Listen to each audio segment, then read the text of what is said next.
두 번째 노트입니다. 두 번째 노트에서는 이제 객체에 대해서 좀 소개를 해드릴게요. 그래서 이제 첫 번째 노트에서는 자바 소개가 주 목적이었고, 기본적인 자바 문법, 그래서 자바 가지고 입출력하는 방법, 여기 또 설명드렸고, 기본적인 문법들 이런 거 설명드린 거고요.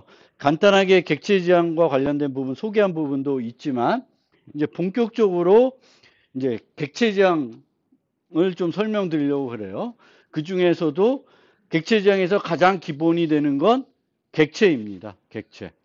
그래서 이 객체에 대해서 좀 설명해 드리겠습니다.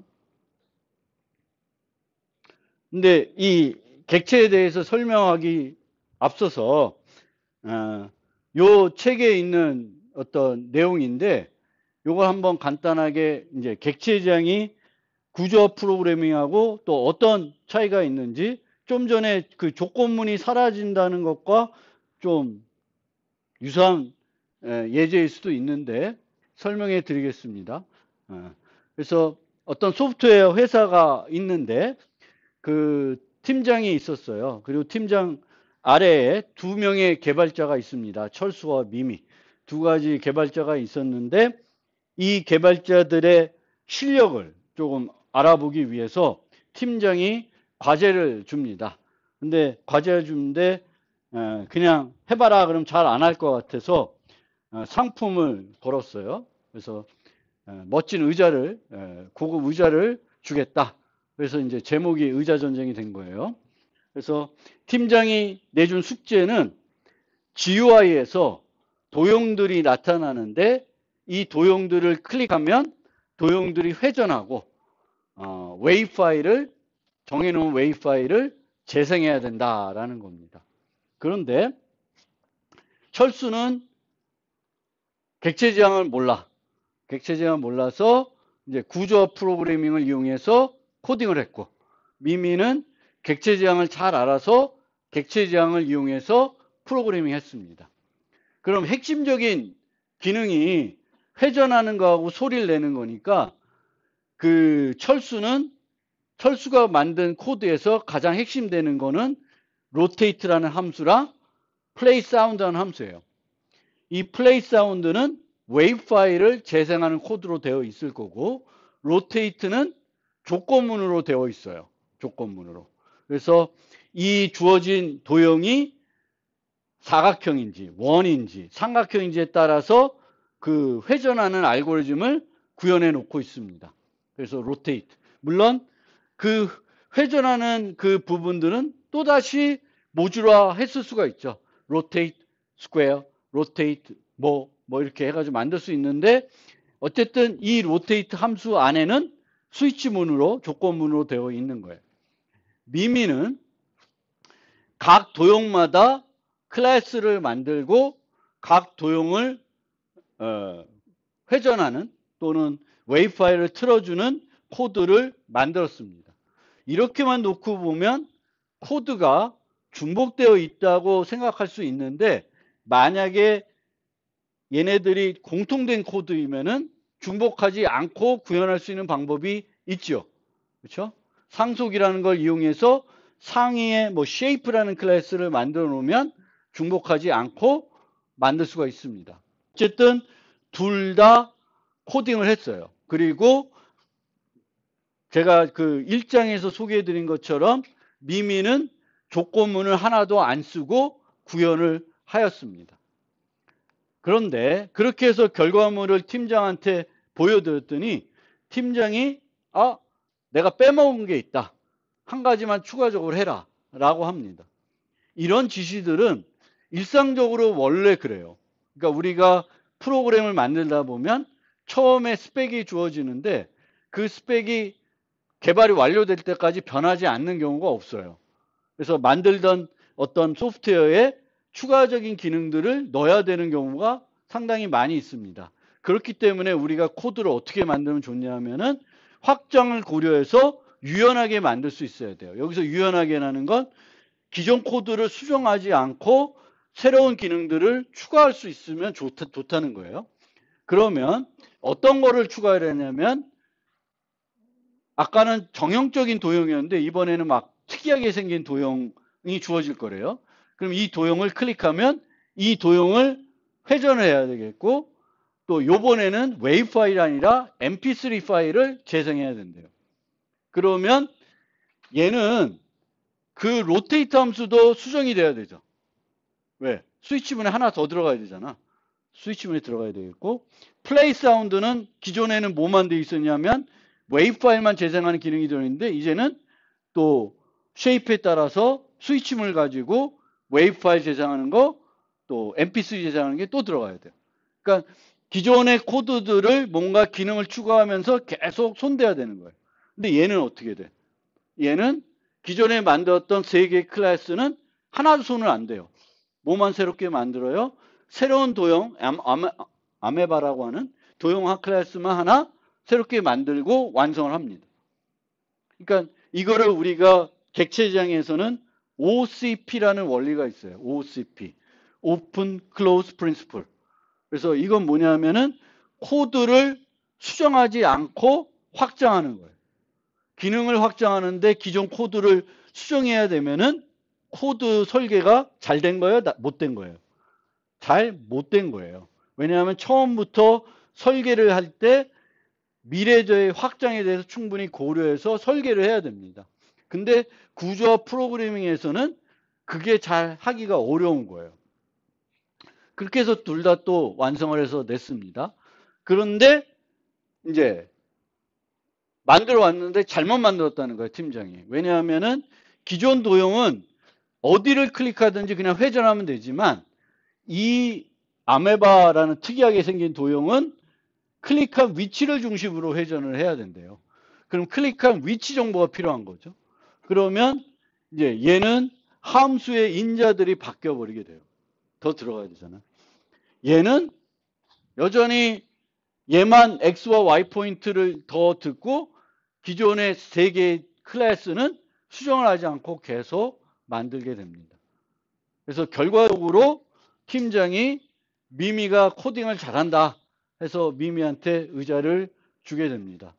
그런데 철수는 막 코드 중복이 많이 돼 있다. 쟤는 효율적이지 않다. 그렇지만 실제적으로는 만약 이 3개가 로테이트가 똑같은 기능이면 중복이 안 돼 있는 거죠.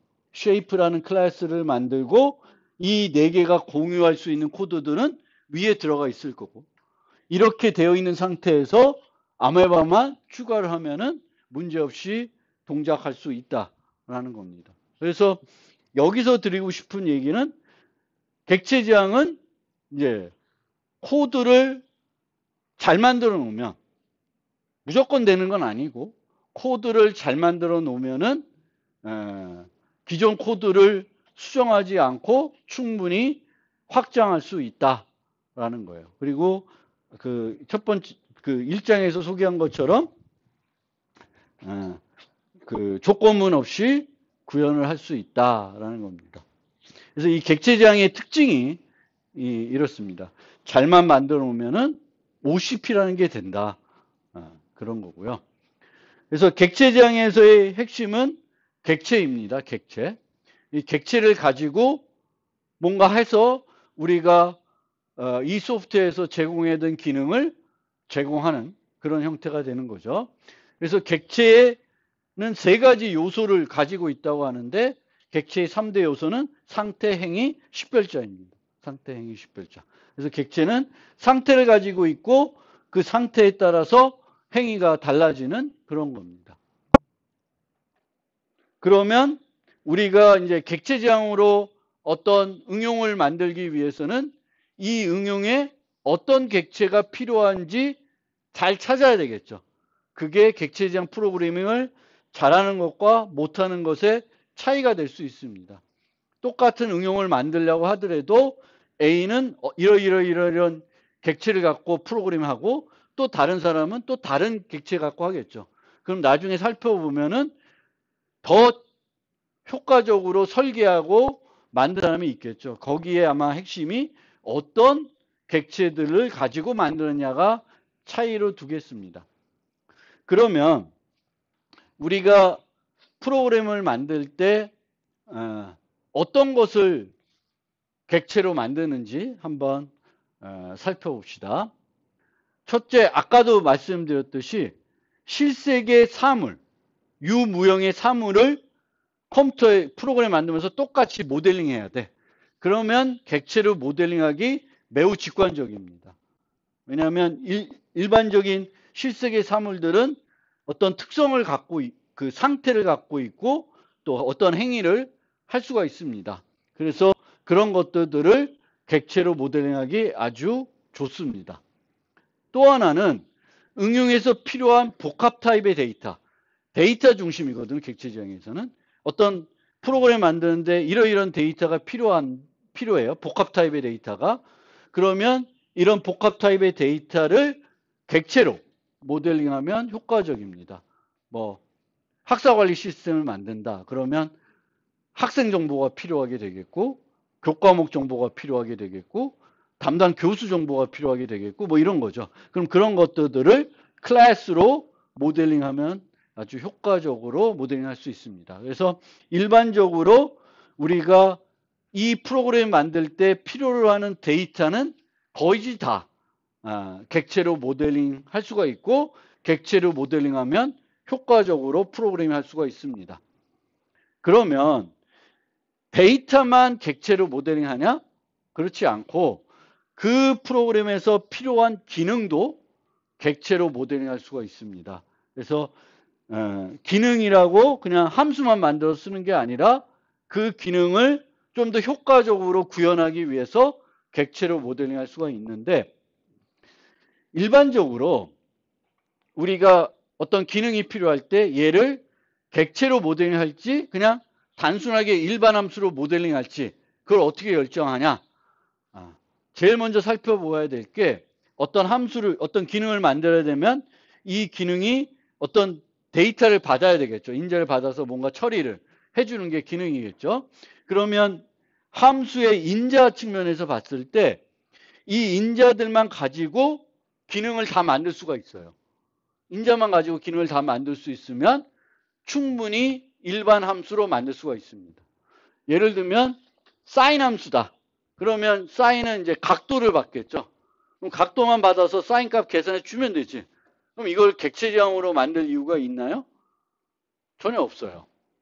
그래서 어떤 기능인데 함수로 구현되는 기능인데 그 함수의 인자를 가지고 다 만들 수 있다. 그냥 만들 수 있어요. 그러면은 이제 일반 함수로 만드시면 돼요.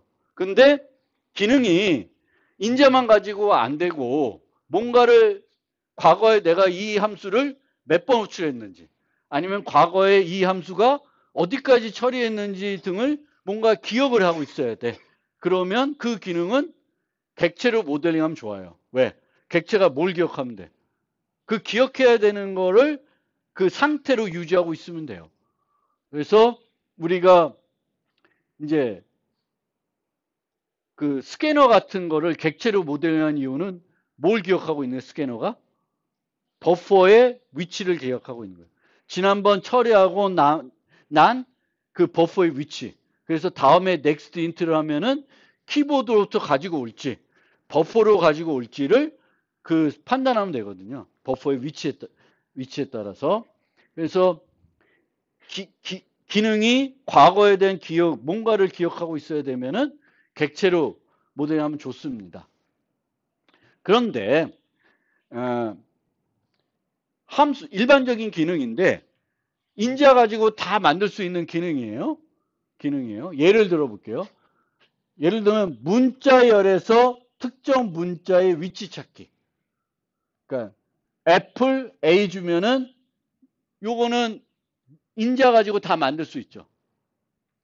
요 A 문자가 요 애플에 등장하는지, 그럼 어디에 등장하는지는 문자열과 문자가 주어지면은 다 구현할 수가 있습니다.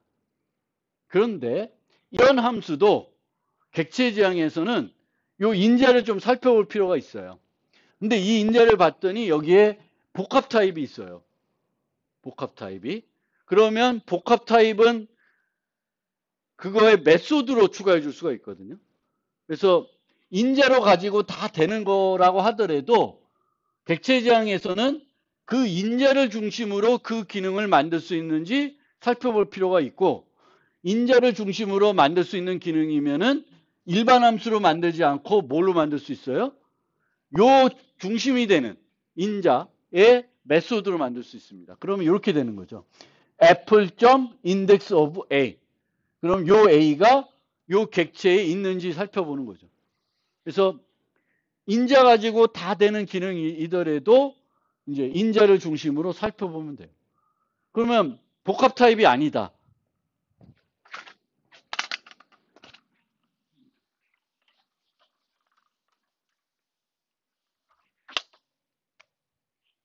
fu, a, b, c 이런 근데 다 원시 타입이야. 그럼 원시 타입은 객체화 안 되잖아요. 그래서 a.fu 이렇게는 안 되죠. 그런데 만약에 여기 중에 요 두 개가 묶어서 어떤 의미가 있다. 그러면 요 두 개를 묶어서 클래스를 만들고 그 클래스의 메소드로 fu를 넣을 수도 있어요.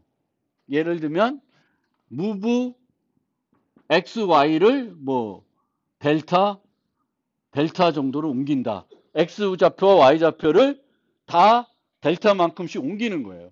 그러면 이런 함수는 포인트라고 하는 x, y를 유지하는 포인트라는 클래스를 만들고 여기에 move int 델타라고 하는 메소드를 추가해 줄 수도 있어요. 그래서 함수가 인자만 가지고 다 구현할 수 있는 기능이더라도 객체지향에서는 데이터와 그 데이터를 처리하는 함수를 하나로 묶어서 캡슐한다고 되어 있죠. 그럼 그런 관점에서 한번 살펴볼 필요가 있고, 복합 타입이 있으면 그 복합 타입을 중심으로 이 함수를 부를 수 있는지 살펴볼 필요가 있고요. 또 복합 타입이 아니더라도 여기에 이렇게 그 원시 타입들이 많이 나열됐는데 이 원시 타입들을 우리가 묶어서 하나의 클래스로 모델링할 수 있는지 살펴볼 필요가 있고, 모델링할 수 있으면 포인트 같은 걸로 모델링하는 게 더 효과적일 수가 있습니다. 그럼 그렇게 접근할 수가 있고, 단일에서도 요 A를 우리가 요 A 값만 하나 유지하는 클래스를 만들 수도 있어요. 필요에 따라서. 원시 타입 하나만 유지하는 클래스도 얼마든지 필요하면 만들 수가 있습니다. 그 책에 나온 예시, 다른 책인데 나온 예시 하나 설명드리면,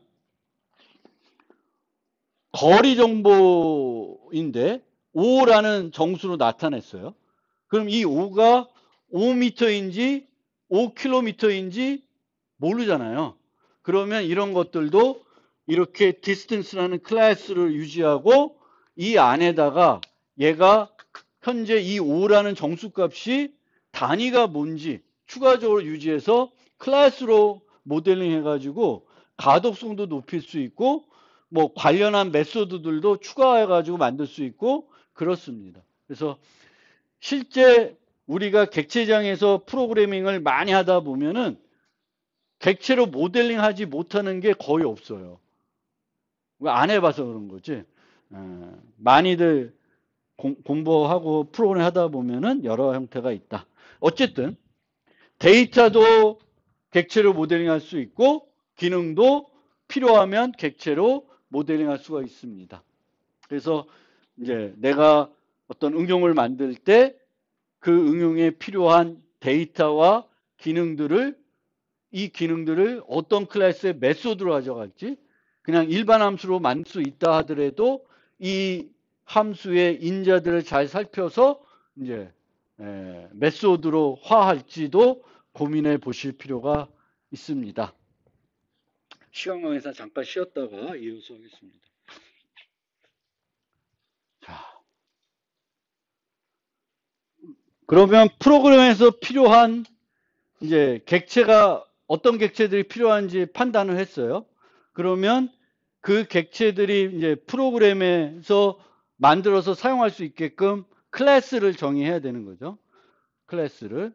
그래서 특정 종류의 객체가 어떤 상태를 가지고 있고 어떤 행위를 할 수 있는지 알 수 있도록 이제 클래스들을 정의하게 됩니다. 그리고 이 클래스들을 정의한 다음에 어떤 필요한 순서에 따라서 필요한 객체들을 생성해 가지고 사용해 가지고 프로그램에서 필요한 기능을 제공하면 됩니다. 그게 객체 지향 프로그램이 되겠고, 클래스는 이제 객체가 어떤 상태를 가지고 있고 어떤 행위를 할 수 있는지 표현하는 틀이기 때문에 객체의 상태는 데이터이고 데이터로 표현이 되겠고, 이 데이터들을 이제 유지하고 있어야 되니까 필요한 멤버 변수들을 정의하게 됩니다. 아, 이 객체는 이러이러한 상태. 그럼 이러이러한 멤버 변수. 이렇게 되는 거고, 이 객체가 제공해야 되는 행위들은 이제 메소드를 정의해 가지고 제공하게 됩니다.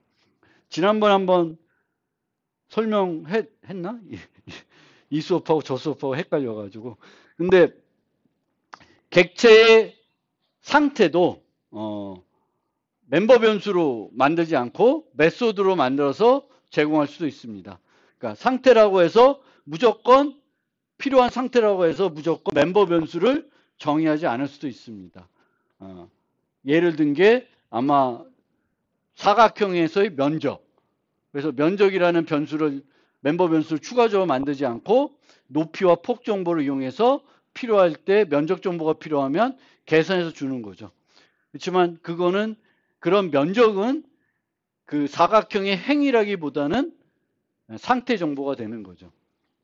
그러니까 상태 정보도 항상 멤버 변수를 정의하지 않고 메소드를 정의해서 제공할 수가 있습니다. 그리고 이렇게 상태와 행위를 하나의 틀을 이용해서 정의하는 것을 캡슐화라 그러는 거고, 이 캡슐화가 묶는 것만 있는 건 아니고 여기에 이제 추가적으로 이제 객체 지향 언어들은 접근 제어를 제공해 가지고 프로그램의 강건성을 더 높일 수 있게 해줍니다. 그래서 멤버 변수들이 함부로 엉뚱하게 조작되지 못하게끔 정해진 방법대로만 조작될 수 있게끔 하기 위해서 멤버 변수는 보통 프라이빗으로 만들고, 이 멤버 변수 상태를 바꾸는 것들은 정해놓은 행위, 메소드를 이용해서만 바꿀 수 있도록 해가지고 프로그램의 강건성을 높이는 형태로 프로그래밍을 하게 됩니다. 그리고 클래스에 정의된 모든 메소드를 밖에서 사용할 수 있는 건 아니고 밖에서 필요한 것들만 개방하고, 그렇지 않은 것들은 메소드도 프라이빗으로 만들게 됩니다. 우리가 한 함수를 만들 때 함수가 너무 길면 좋은 함수라고 안 그래요. 그래서 메소드를 만드는데 너무 길어. 기능을 만들다 보니까 너무 길어. 그럼 얘를 모듈화 하겠죠. 근데 밖에서는 얘를 부르는 게 목적이지 그 쪼개놓은 세부 함수들은 밖에서 필요한 것이 아니에요. 요 함수를 구현하기 위해서 만든 함수니까 얘네들은 어떻게 돼? 프라이빗으로 만들어 가지고 구현을 하게 됩니다. 그리고 최근 이제 객체 지향 언어들은 다 동일 이름의 메소드를 여러 개 정의할 수가 있죠. 이거를 이제 다중정의 한다 그러고, 다중정의는 인자의 개수와 타입을 이용해서 구분을 합니다. 그래서 컴파일러가 구분할 수 있어야지만 다중정의 할 수 있고, 구분할 수 있어서 다중정의 하더라도 나중에 호출할 때 문제가 될 수 있습니다. 내가 int 더블 int 정해놨는데 정수 2개 갖고 이 함수를 호출하면은 어디로 갈지 모르잖아요. 그래서 문제가 생깁니다. 그래서 보통 다중정의에서 문법 오류는 다중정의 할 때 실수하는 게 아니라 주로 호출할 때 그것에 정확하게 맞는 게 하나가 존재하지 않고 여러 개 존재하기 때문에 나타나게 됩니다.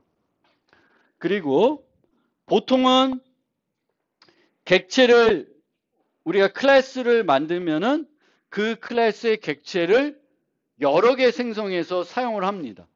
근데 때에 따라서는 생성하는 객체의 수를 제한할 수 있어야 될 때도 있어요. 그게 논리적인 이유 때문에 제한해야 될 수도 있고 효율성 때문에 제한해야 될 수도 있습니다. 그러면 그런 것들도 우리가 잘 생각을 해봐야 돼요. 특히 어떤 클래스를 만드는데, 어떤 프로그램을 만드는데 그 클래스의 객체를 한 100개 이상 만들어야 돼. 그러면 뭔가 그 객체 생성하는 부분에 대해서 신경 써야 될 부분이 있는 거예요. 어떻게 하면 효율적으로 객체들을 만들 것인가? 100개를 다 만들지 않고 몇 개만 만들어서 처리할 수는 없을까? 이런 것들에 대한 고민이 돼야 됩니다. 그래서 이 부분도 이제 좀 더 프로그래밍을 많이 배우고 나면 이제 객체들을 어떻게 효과적으로 생성하고 관리할 건지 이것도 되게 중요한 요소가 될 수가 있습니다. 보통은 그냥 한두 개, 뭐 10개 미만으로 생성하기 때문에 문제가 안 되는데 응용에 따라서는 한 클래스의 객체를 매우 많이 생성해야 될 수도 있고 그럴 때에는 뭔가 그 생성과 관련된 부분에 대해서 신경을 써야 되는 거죠. 그래서 객체가 매우 무겁고 또 객체 자체가 이 무겁다는 건 객체가 유지해야 되는 상태들이 매우 많을 수가 있습니다. 그럴 때는 이 객체의 초기화에 대해서도 많은 고려가 필요해요. 예를 들어 볼까요? 예를 하나 들어 이 수업보다는 이제 다른 수업에서 할 얘기 같긴 한데 전자책이 있어요. 전자책, 그러니까 도서관을 내가 만든다. 그래서 전자도서관을 만들어서 책을 나타내는 객체를 만들어요. 책을 나타내는 객체. 그러면 이 책은 전자책이니까 책 내용 자체를 갖고 있어야 되죠. 갖고 있어야 되는데 이 책 객체를 만들 때마다 그 PDF라고 할까요? 그 내용까지 다 DB에서 불러가지고 객체를 만들면 객체가 어떻게 돼? 매우 무겁겠죠. 그런데 많은 경우에는 이 책 정보를 실제 내용, 본문을 읽으려고 보는 것보다는 그냥 검색할 때만 쓰일 수가 있어요. 그러면은 이 본문 내용과 관련된 부분은 본문 내용을 리드하는 순간, 본문 내용을 보고자 하는 순간에 DB에서 갖고 오지 객체를 생성했다고 해서 처음부터 DB에서 본문의 내용까지 긁어오지는 않을 거예요. 그래서 객체가 멤버 변수로 10개를 뭐 5개를 가지고 있다고 해서 그 5개를 항상 객체를 생성과 동시에 다 초기화해야 될 필요는 없어요. 어떤 것들은 무겁기 때문에 걔가 필요할 때까지 기다렸다가 걔를 그 상태를 만듭니다. 그런 것도 필요한 거예요. 그래서 우리가 항상 이제 여러 가지 상, 특히 객체가 무거우면은 그 객체를 생성할 때 여러 가지 신경 써야 될 부분이 객체를 많이 만들어야 된다. 그것 또 하나 신경 써야 되고 이 객체가 상당히 무겁다. 많은 정보를 유지해야 된다. 그럼 처음부터 얘를 다 유지하게끔 초기화할 것인지 일부 정보들은 처음부터 필요 없으면은 필요할 때까지 지연했다가 만들어줄 것인지 이런 것들에 대한 고민들이 이제 돼야 됩니다. 이제 객체를 여러 개 만들어야 되는 경우에 이 객체를 내가 처리할지 저 객체를 처리할지 구분할 수 있어야 되겠고 그래서 객체는 식별자가 필요하다고 해요. 근데 이 식별자 역할을 하는 게 프로그램 세계에서는 변수가 되겠죠. 그래서 이 변수와 관련해서 좀 얘기를 하면은 변수는 어떤 값을 저장한 곳입니다. 근데 우리가 데이터를 우리가 어디다 저장해요? 프로그램 실행될 때 메모리에 저장을 하죠. 우리 메모리에 저장이 되고 이 저장된 데이터가 실제 실행이 되려면 CPU가 그 데이터를 써야 되겠고 CPU가 데이터를 쓰려면은 또 CPU로 데이터를 갖고 와야 돼요. 근데 어쨌든 프로그램이 돌아갈 때 데이터가 존재하는 곳은 메모리입니다. 그래서 이 변수라는 건 메모리의 특정한 어떤 위치가 되겠죠. 그리고 이 변수의 값을 저장해서 우리가 이제 프로그램에서 필요한 데이터를 처리하게 됩니다. 그래서 이 변수는 어떤 값을 저장하는 곳인데 데이터를 저장하는 곳인데 데이터는 종류가 다양하고 종류에 따라서 필요한 공간이 다르겠죠. 그래서 내가 변수를 하나 만들고 싶을 때 항상 어떤 정보를 줘야 되냐면 타입 정보와 이름 정보를 줘야 돼요. 타입 정보는 왜 필요하냐면은 필요한 공간을 컴파일러가 알아야 그 변수를 만들 때 그만큼 공간을 확보해 줍니다. 정수가 필요하다. 그럼 4바이트 확보해 줄 거고, 더블이 필요하다. 그럼 8바이트를 확보할 거고, 어떤 객체를 만든다. 그러면 그 객체의 멤버 변수를 유지할 수 있을 만큼 이만큼 만들어 줄 거예요. 그래서 이 변수를 만들 때에는 이제 그 타입 정보가 주어져야 되겠고, 이 변수를 만들어서 이제 계속 접근해서 사용을 해야 되겠죠. 그래서 거기다 또 뭘 붙여요? 이름표를 붙이게 되는 거죠. 그래서 변수를 우리가 선언할 때에는 타입 정보와 이름을 주게 되어 있습니다.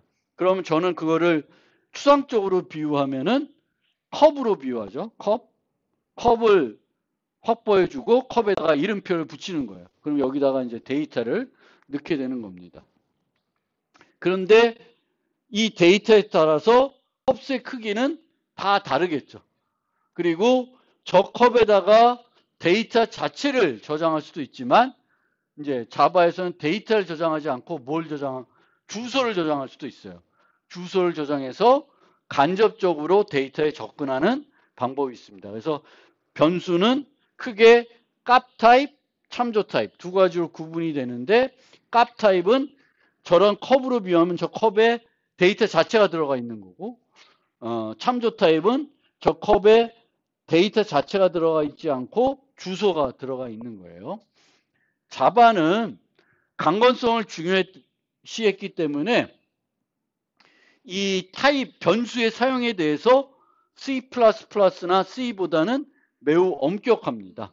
그래서 어떤 식으로 엄격한지 한번 비교를 해보면은 자바에서는 이렇게 쓰면은 문법 오류가 돼요. 정수에다가 부동소수를 넣으려고 그런다.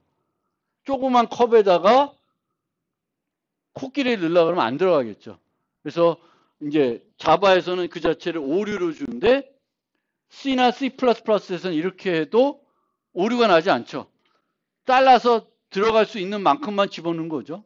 그래서 0.5 부분은 날리고 5만 저장해줘요. 근데 자바에서는 이게 문법 오류가 된다.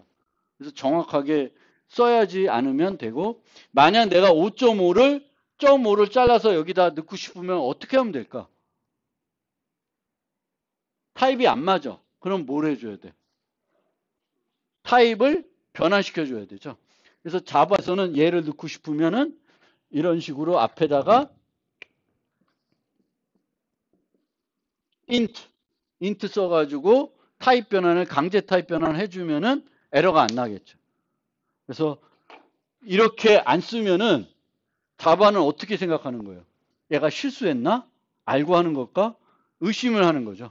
그래서 오류를 주고 너 넣으려면 제대로 해라. 이렇게 하는 거예요. 그래서 만약에 내가 의도하지 않았는데 나는 5.5를 유지하고 싶었는데 정수 변수 잘못 넣은 거면 고치면 되겠죠. 아니면 내가 의도한 거면 인트로 변환시키면 되는 거예요. 그래서 자바는 이렇게 되어 있고 또 초기화되지 않은 변수를 쓰면은 문법 오류가 나요. 자바에서는.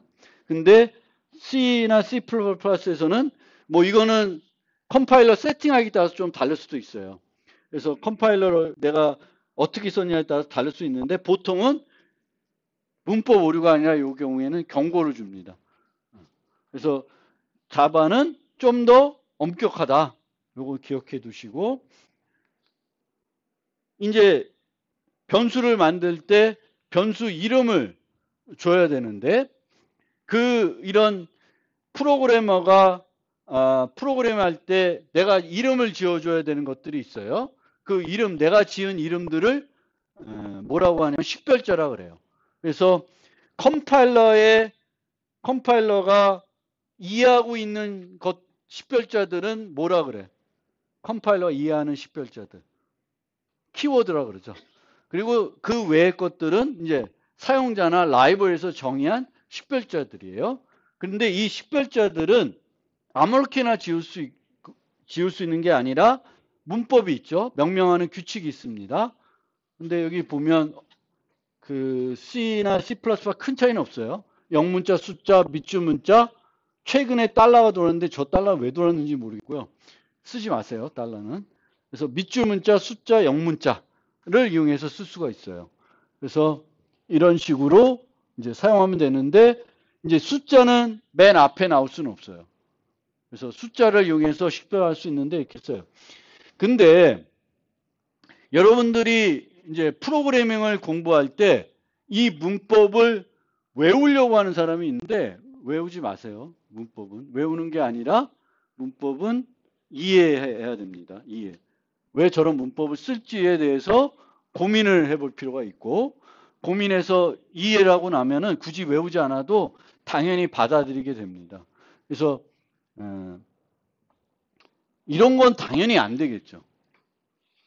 이런 문법을 이해할 때 누구 입장이 돼보면 좋냐면 내가 컴파일러 입장이 돼보면 돼요. 이 문법은 우리가 쓰지만 실제로는 컴파일러 때문에 필요한 게 문법이에요. 컴파일러가 번역을 해야 되기 때문에 그 컴파일러가 문법에 따라서 번역하는 거거든요. 문법이 잘못되면 번역을 못하는 거잖아요. 그래서 화이트 마이너스 박스 하면은 이 마이너스를 같은 식별자로 보는 게 아니라 이 마이너스를 얘는 뭘로 이해해? 연선자로 이해하죠. 그래서 당연히 이런 게 안 되는 거고요. 이거 왜 안 될까? 그렇지만 이거는 조금 약간 혼란스럽죠. 그래서 이거 안 쓰게 하는 겁니다. 그래서 당연히 이런 것도 안 돼. 중간에 공백 문자를 포함할 수 없음. 화이트 띄고 박스면 얘가 띄인 건지 뭐 같은 건데 이런 거는 컴파일러가 구분할 수 있는 게 아니잖아요. 그래서 컴파일러 입장이 돼서 이제 문법들을 이해해 보면은 이제 식별자의 명령 규칙 같은 경우에는 금방 알 수가 있습니다. 키워드 쓸 수 없고 대소문자 구분할 수 없고 당연한 거고요.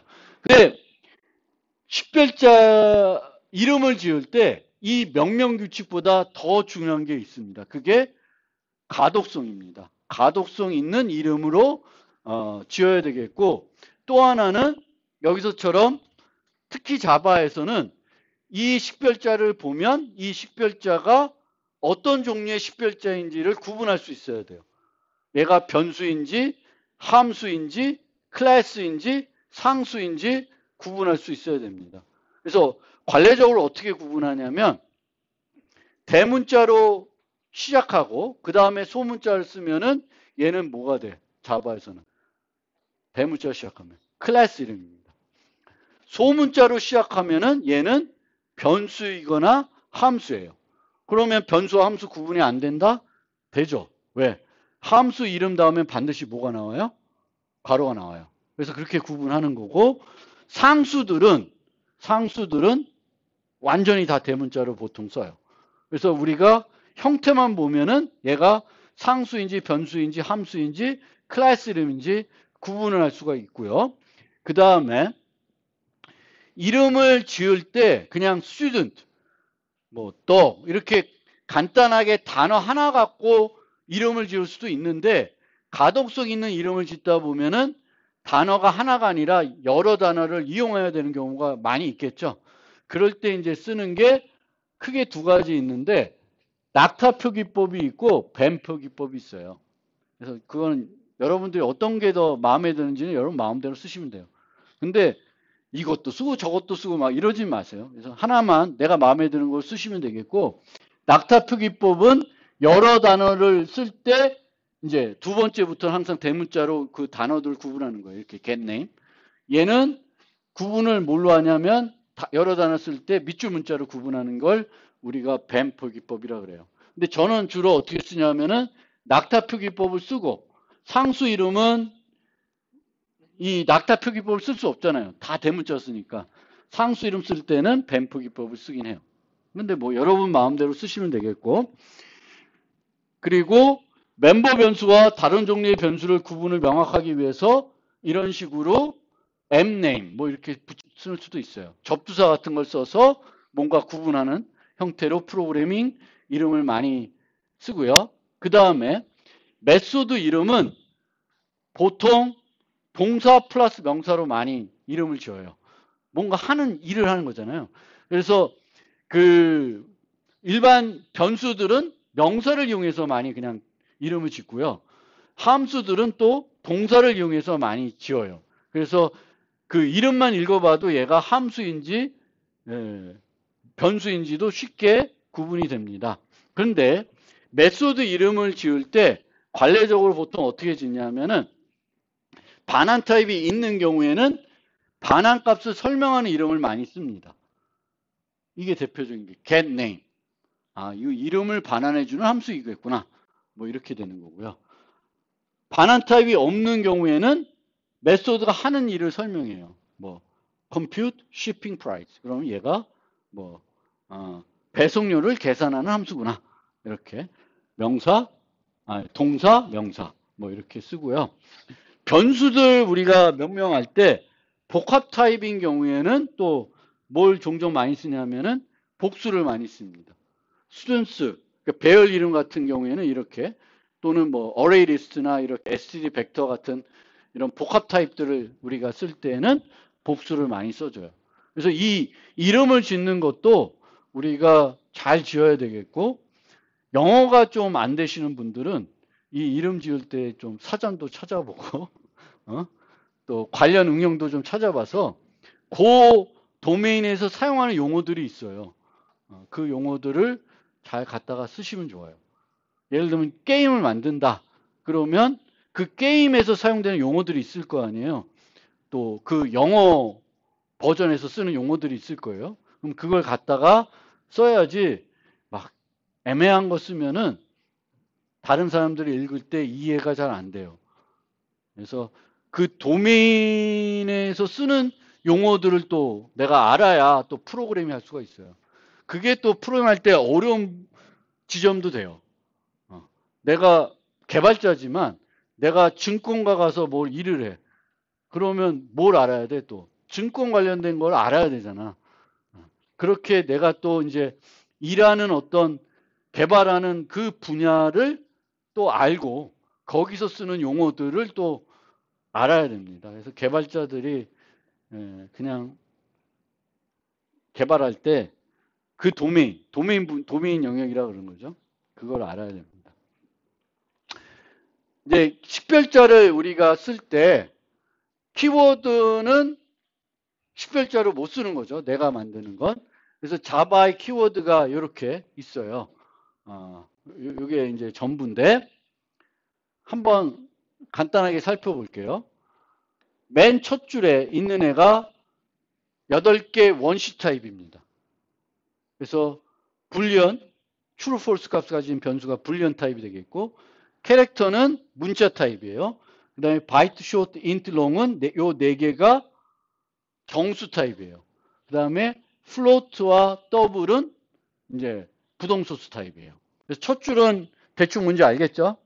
그 다음에 두 번째 줄에 보면은 요 앞에 final static은 보통 변수나 함수를 수식할 때 쓰는 그런 키워드들이에요. transient, volatile도 뭐 비슷한 건데 좀 거의 안 쓰이는 거고 final과 static은 많이 쓰입니다. 그래서 final로 변수를 만들면 어떻게 될까? final이다. C++에서는 상수 변수 만들 때 뭘 썼죠? const를 썼죠? 그렇죠? const int n 하면은 상수 변수예요. C++에서는. 자바에서는 그때 const를 안 쓰고 final을 씁니다. final int n equal 10 하면 n은 상수가 돼요. 한번 설정된 값을 못 바꿔요. 그 다음에 있는 요 세 번째 줄에 있는 게 이제 클래스 정의할 때, 인터페이스 정의할 때, 연령 정의할 때 쓰는 그런 용어들이에요. 그 다음에 public, private, protected는 접근 제어할 때 쓰는, 객체 지향에서 접근 제어할 때 쓰는 거고요. super는 아까 보셨죠? 자식 클래스에서 부모 클래스를 가리킬 때 쓰는 거고, this는 객체가 자기 자신을 참조해야 될 때 쓰는 게 this입니다. this이고요. 그 다음에 new는 뭐예요? 객체를 생성할 때, 동적 할당할 때 쓰는 거고요. instance of는 이 객체가 이 타입인지 검사할 때 써요. 이 변수가 강아지 타입인지 고양이 타입인지 보고 싶을 때가 있을 거거든요. 그러면 the instance of dog이 true면은 이 D라는 변수가 가리키고 있는 타입은 무슨 타입이에요? 강아지 타입인 거예요. 그래서 그때 쓰는 게 instance of이고요. 그 다음 5개는 뭔지 알겠죠? if, else, switch, case, default는 이제 조건문에서 쓰이는 것들이고요. void return은 함수 정의할 때 쓰이는 거고, 그 다음에 while, do, for, break, continue는 반복문 할 때 쓰이는 키워드들이고요. 그 다음에 through, throws, try, catch, find, assert는 예외 처리와 관련된 거예요. 예외 처리. 예외 처리와 관련된 거고, true, false, null은 키워드라고 안 해요. 저희 뭐라 할까? 상수 값이에요. true, false, null. 요거는 그런 값들이고, const와 goTo는 키워드로 쓰지만, 이 키워드로에 포함되어 있지만 안 쓰는 키워드입니다. 활용을 안 해요. 그 다음에 synchronized native는 아주 특별할 때 쓰이는 거고, 그 다음에 요 오렌지색으로 되는 거는 모듈 정의할 때만 써요. 그리고 얘를 뭐라 그러냐면 제한적 키워드라 그래요. 제한적 키워드는 뭘까? 항상 키워드가 아니에요. 모듈을 사용할 때만 키워드가 되고 모듈을 사용하지 않으면 쟤를 그냥 일반적으로 여러분들이 써도 문제가 안 돼요. 그래서 요거는 제한적 키워드이고요. 그 다음에 요 6개는 얘네들도 제한적인 키워드입니다. 제한적인 키워드. 그런데 여기서 자바가 버전이 올라가면서 새로운 기능이 추가되잖아요. 언어에. 그러면 키워드를 추가하면 어떤 문제가 생길까요? 새 키워드를 추가해. 그럼 어떤 문제가 생겨요? 기존 코드가 잘 컴파일했을 때 안 될 수 있죠. 왜냐하면 그 당시에는 키워드가 아니었으니까 개발자가 그 식별자를 다른 용도로 썼을 수 있어요. 그래서 우리가 새로운 기능을 추가하더라도 웬만하면 키워드를 새롭게 넣지 않으려고 그래. 대신 어떻게 해? 이미 쓰고 있던 키워드를 또 쓰는 거예요. 다른 용도로. 혼란스럽지 않으면. 그러니까 스태틱이 원래 다른 의미였는데 스태틱을 또 딴 데 또 쓰는 거야. 왜? 그래야 더 그 문제가 없거든. 근데 그럼에도 불구하고 이런 애들을 이제 추가해서 쓰는 거예요.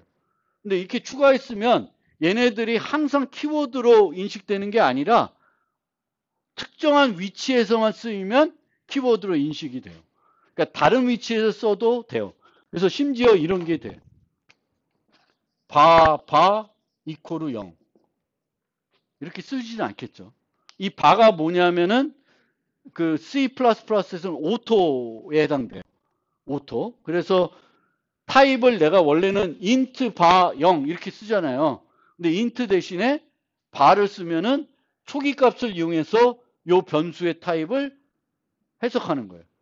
그래서 바는 타입 위치에다가 쓰이면은 키워드가 돼. 근데 다른 위치에 쓰이면은 키워드로 인식 안 해요. 그래서 이런 게 이제 제한적 키워드에 해당되는 거예요. 왜 제한적 키워드로 쓰고 그거를 그러니까 키워드 사전에 안 넣느냐 이유 아시겠죠? 그래서 가급적이면 왜 저 새로 키워드 만들면 더 좋을 것 같은데 왜 헷갈리게 막 옛날에 썼던 저거를 또 여기 갖다가 새롭게 쓰지? 이런 의문이 들 수 있는데 그 이유는 뭐예요? 키워드에 추가하는 기존 코드가 동작이 컴파일했을 때 동작 안 될 수가 있어요. 그래서 새로운 키워드를 도입하더라도 많은 경우에는 제한적 키워드로 도입한다. 제한적 키워드는 그 키워드가 특정한 위치에 쓰였을 때는 키워드로 인식하고 다른 위치에 쓰이면은 그냥 일반 식별자로 인식하는 거예요. 그렇다고 해서 이렇게 쓰지 마세요. 변수를 바로 쓰지 마세요. 그러니까 우리는 이제 얘가 키워드로 들어왔다는 게 아니고 여기서 자바가 되게 특이한 애가 하나 있는데 뭐냐면은 non-sealed예요. 요 사이에 뭐가 들어가 있어요? 마이너스가 들어가 있어요. 이거 아마 술 먹고 만든 것 같아. 아니, 이건 봐도 희한해요. 이게 어떻게 마이너스를 여기다 넣었을까? 이게 너무 이상한 거예요. 원래 식별자는 마이너스 기호를 못 써요. 근데 마이너스 기호를 쓰고 있어요. 자바가 이 만든 사람이 술 먹었나? 이게 이게 어떻게 통과가 됐는지 모르겠어요. 하여튼 이게 되게 정말 특이한 애예요. 이건 넌 마이너스 실드예요. 시간이 많이 됐네. 요거 얘기하려면 이제 길어지니까. 그래서 식별자 얘기까지만 오늘 하고 나머지 부분은 이제 다음 편에 이어서 설명드리겠습니다.